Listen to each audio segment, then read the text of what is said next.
Bonsoir à tous. Aujourd'hui, on va faire le point sur le mercato estival de l'Olympique de Marseille, qui, je vous rappelle, s'est officiellement terminé hier. On va faire le point sur les objectifs qu'avait la direction avant le démarrage du mercato d'été.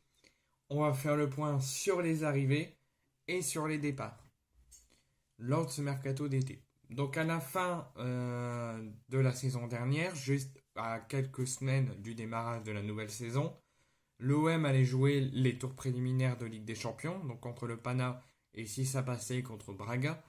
Et l'OM avait déjà comme objectif, il se voyait déjà qualifié pour la phase de poule de Ligue des Champions. En tout cas, il prenait les précautions que si l'OM jouait les phases de poule, il fallait avoir une équipe compétitive. Donc l'OM avait comme objectif, lors de ce mercato d'été, de construire une équipe digne d'une équipe qui va jouer la Ligue des Champions. Donc l'OM voulait faire un mercato pour la Ligue des Champions. Mais l'OM, comme je vous l'ai dit, espérait participer à la Ligue des Champions cette saison.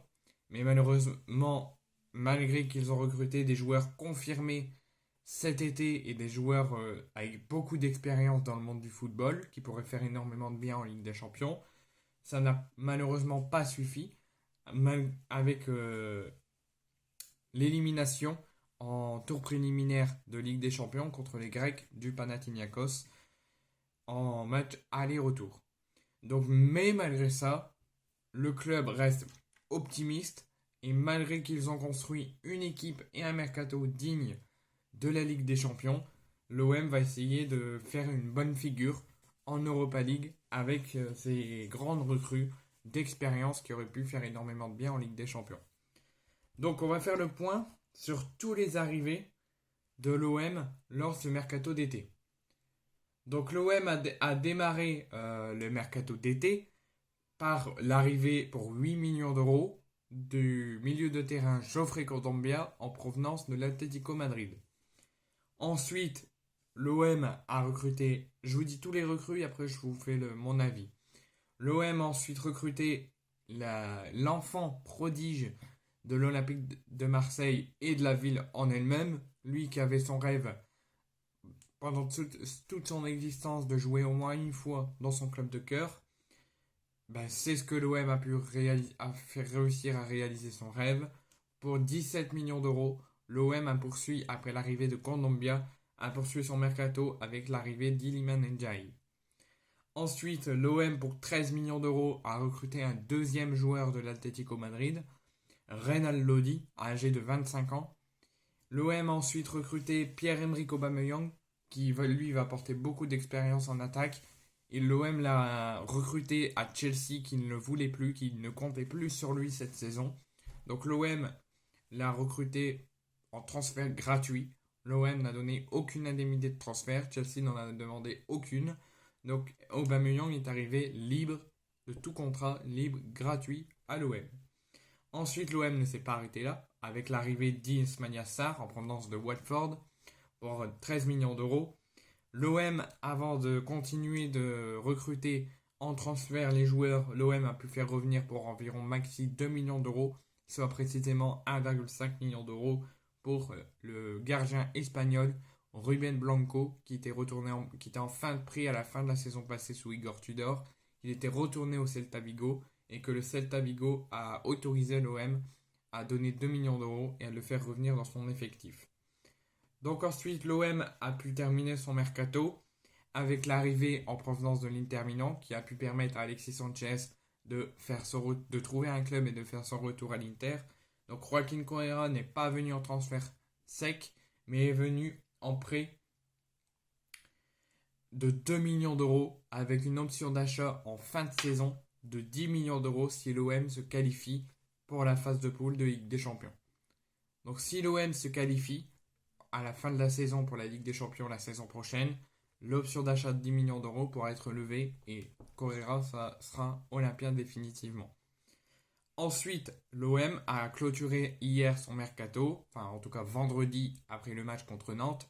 L'OM a terminé son mercato par vendre Isaac Touré en échange de Bamo Meïté, l'ancien donc défenseur du FC Lorient, pour un prêt avec option d'achat qui pourrait être levé ou non en fin de saison et qui a permis à Isaac Touré de quitter l'OM et d'aller à Lorient.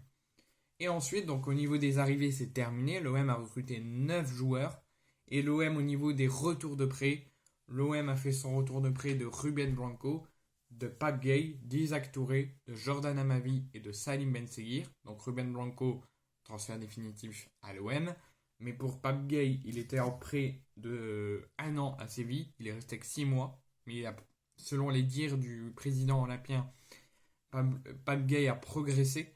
Donc Pape Gueye a fait son retour de prêt à l'OM. Il a pu prolonger à l'OM. Mais ça devrait être officiel qu'au mois de novembre, parce que là, il est interdit de jouer par le tribunal arbitral du sport jusqu'au mois de novembre. Donc ça, son transfert définitif devrait arriver juste après sa prolongation de contrat. Donc Pape Gueye est toujours olympien malgré qu'il n'a pas prolongé, parce qu'il lui reste 1 an de contrat. Donc Pape Gueye a fait ce retour de prêt de Séville. Isaac Touré, qui était en prêt, qui a été prêté il y a 2 ans de l'OM à Auxerre pour la saison dernière, a fait son retour en fin de saison dernière après le départ d'Igor Tudor. Il a pu jouer quelques matchs au Marcelinho, mais ça n'a pas fonctionné. Il a quitté l'Olympique de Marseille en prêt pour rejoindre Lorient, qui a pu permettre à l'OM de recruter Bamo Meïté. Jordan Amavi, lui, n'est plus joueur officiellement de l'Olympique de Marseille. Il a fait il était en prêt la saison dernière en Espagne à Retafe et il a pu il a fait son retour cette saison à l'OM, mais il est vite reparti. Il est parti à Brest. Et enfin, Salim Benseghir est toujours sans club actuellement. Il appartient toujours à l'OM, mais pour l'instant, Marcelinho ne compte pas sur lui. Donc ça, c'est un point sur la situation de chaque joueur. Maintenant, mon avis sur ces recrues, moi, en tout cas sur ces arrivées faites par Pablo Longoria, moi je trouve que c'est des arrivées parfaites qui vont apporter beaucoup d'intensité, beaucoup de jeu, beaucoup de belles choses et beaucoup d'expérience. Donc Pablo Longoria n'a fait aucune erreur sur les arrivées. Kodong, il a pu faire réaliser le rêve d'Iliman Ndiaye. Je pense que ça rend heureux tous les supporters. Et sur le reste des recrues, il a apporté beaucoup de... Il a pu permettre à l'OM d'avoir des joueurs d'expérience qui connaissent vraiment le monde du football et qui pourront apporter de belles choses à tous les niveaux du côté olympien. Donc au niveau des arrivées, Correa, qu'il va falloir patienter pour qu'il puisse bien s'adapter. Kondogbia, Iliman Ndiaye, Lodi, Aubameyang, c'est vraiment des joueurs qui vont montrer vraiment de belles choses, qui vont mettre beaucoup d'intensité, beaucoup de jeu, beaucoup de doutes à l'adversaire et qui pourront peut-être apporter beaucoup d'expérience. Donc au niveau des arrivées, c'est plutôt parfait. Vous me direz en commentaire ce que vous pensez des arrivées que Pablo Longoria a fait, mais moi je trouve qu'il n'y a aucune erreur faite par Pablo Longoria au niveau des arrivées. Ça peut faire que du bien à l'OM. Au niveau des départs, là il y en a eu énormément. Ruslan Malinovski, qui était en prêt de l'Atalanta à l'OM sous Igor Tudor la saison dernière, qui aurait pu, là au démarrage de cette saison, passer en transfert définitif à l'OM, mais Igor Tudor a choisi, d'un commun accord avec la direction, de quitter le club, alors que Ruslan Malinovski faisait une saison totalement incroyable sous le technicien croate la saison passée. Il l'a même dit lui-même. Il est très déçu de quitter le club parce qu'il a fait une incroyable saison la saison dernière avec Tudor. C'est Malinovski qui l'a dit. Il a dit tout allait pour moi. J'avais une très bonne relation avec le coach. Mais maintenant que l'OM a décidé de changer de coach, ça n'a pas fonctionné avec Marcelinho. Donc, Malinovski était en prêt à l'Atalanta jusqu'à l'OM la saison dernière. Là, l'OM réfléchissait soit à le mettre en transfert définitif ou soit à le vendre. Et comme ça n'a pas fonctionné avec Marcelinho, Ruslan Malinovski a quitté, pas définitivement, mais de nouveau en prêt avec une option de 10 millions d'euros qui peut être levée en fin de saison de cette saison. Donc Ruslan Malinovski a été prêté par l'OM cette saison au Renoir pour un prêt avec option d'achat de 10 millions d'euros. Ensuite, Arkadiusz Milik, qui aurait pu faire énormément bien à l'OM, et ça c'est la première très grosse erreur de Pablo Longoria de n'avoir pas gardé Arkadiusz Milik, parce que pour moi Il aurait pu faire énormément de bien en attaque. Oui, on a recruté Aubameyang, c'est peut-être largement mieux que Milik, mais je pense il a apporté beaucoup sous Sampaoli. Il a un tout petit peu apporté sous Tudor avant de s'en aller en prêt à la Juve. Moi, je pensais que si on le conservait, il aurait pu faire énormément de bien en attaque. C'est le choix de Pablo Longoria, c'est le premier gros choix de Longoria et c'est pour moi une grosse erreur. Mais Milik, qui était en prêt la saison dernière à la Juventus, est revenu à l'OM cette saison à la suite de son prêt et l'OM a décidé de le vendre définitivement à la Juventus pour 6,7 millions d'euros. Ensuite, donc Nemanja Radonjic, je vais donner aucun avis là-dessus. Il a quitté définitivement pour s'engager au Torino pour environ 2 millions d'euros. Luis Suarez, pas l'Uruguayen, mais le Colombien, lui, a quitté l'OM définitivement pour s'engager définitivement à Almeria pour 8 millions d'euros. Parto Gelmaz, alors je me souviens plus de son club, mais en tout cas il a quitté l'OM définitivement pour 2 millions d'euros. Selci Zander a fait son retour au pays en Turquie. Il a pu rejoindre un ancien de l'OM, Juan Pérez, à Fenerbahçe. Donc il a quitté l'Olympique de Marseille pour environ 15 millions d'euros. Et il s'est engagé cet été pour 5 ans, entre 3 et 5 ans je crois, à Fenerbahçe. Et c'est aussi la deuxième grosse erreur de Pablo Longoria de l'avoir vendu parce qu'il a apporté vraiment beaucoup de choses en attaque. Matteo Guendouzi, là c'est plus récent. Il n'a pas quitté en transfert définitif l'OM, mais il a été prêté par la direction à la Lazio de Rome. Il a pu jouer d'ailleurs ses premières minutes hier. Il a été prêté avec option d'achat de 13 millions d'euros plus 5 millions d'euros en bonus à la Lazio de Rome. Isaac Touré, donc comme je vous l'ai dit, en transfert définitif à Lorient. Là, c'est la très grosse erreur, le plus gros fiasco que j'ai jamais vu côté olympien. C'est le choix de Pablo Longoria d'avoir en transfert définitif, mais avec toujours pour le joueur la chance de revenir à l'OM dans quelques années, peut-être à la fin de son contrat de son nouveau club. Mais Dimitri Payet a résilié. Mais la direction a décidé de résilier le contrat d'un commun accord avec Payet pour qu'il quitte définitivement l'OM et qu'il s'en va à Vasco da Gama. Il pourrait même jouer ses premières minutes aujourd'hui. Et selon les dires de Payet, ce n'était pas ce qu'il pensait que ça allait se passer. Lui, il voulait toujours rester à l'OM, mais pour le bien de sa carrière et pour le bien de lui, il a voulu quitter le club, mais c'était pas ce qu'il voulait faire en premier. C'est le choix de la direction, en tout premier, qui a décidé de le vendre. Et ça, c'est le troisième gros fiasco, mais c'est le plus gros fiasco de ce mercato d'été que Pablo Longoria ait manqué de respect à Payet et l'ait fait partir au Brésil.